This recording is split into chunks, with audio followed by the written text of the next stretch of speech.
गुरुवार व्रत कथा। प्राचीन समय की बात है। एक नगर में एक व्यापारी रहता था। वह बहुत धनवान और प्रतिष्ठित था। उसकी पत्नी बहुत ही धर्मपरायण थी।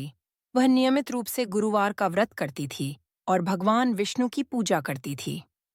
व्यापारी की पत्नी का नियम था कि वह गुरुवार के दिन पीले वस्त्र पहनती और पीले चावल का भोग लगाती थी। एक दिन व्यापारी अपनी पत्नी को व्रत करते देखकर हंसने लगा और बोला, इस व्रत से तुम्हें क्या लाभ मिलेगा?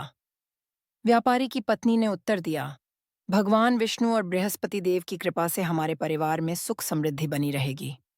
व्यापारी ने कहा, अगर तुम इस व्रत को छोड़ दोगी तो मैं तुम्हें और धन दूंगा। लेकिन उसकी पत्नी ने व्रत नहीं छोड़ा। कुछ दिनों बाद व्यापारी का व्यापार बिगड़ने लगा। उसे भारी नुकसान होने लगा और धीरे धीरे उसका सारा धन समाप्त हो गया। उसके मित्र और रिश्तेदार भी उससे दूर हो गए।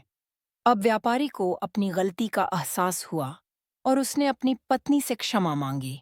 उसकी पत्नी ने उसे भगवान विष्णु की शरण में जाने को कहा। व्यापारी ने भी गुरुवार का व्रत करना शुरू किया और भगवान विष्णु की पूजा करने लगा। धीरे धीरे उसका व्यापार फिर से बढ़ने लगा और उसकी आर्थिक स्थिति सुधरने लगी। भगवान विष्णु की कृपा से उसका परिवार पुनः सुख समृद्धि से भर गया। इस प्रकार गुरुवार व्रत की महिमा से व्यापारी और उसकी पत्नी को सुख समृद्धि प्राप्त हुई और उनका जीवन खुशहाल हो गया। गुरुवार व्रत की इस कथा से यह सीखने को मिलता है कि श्रद्धा और विश्वास के साथ किया गया व्रत और पूजा हमेशा फलदायी होता है।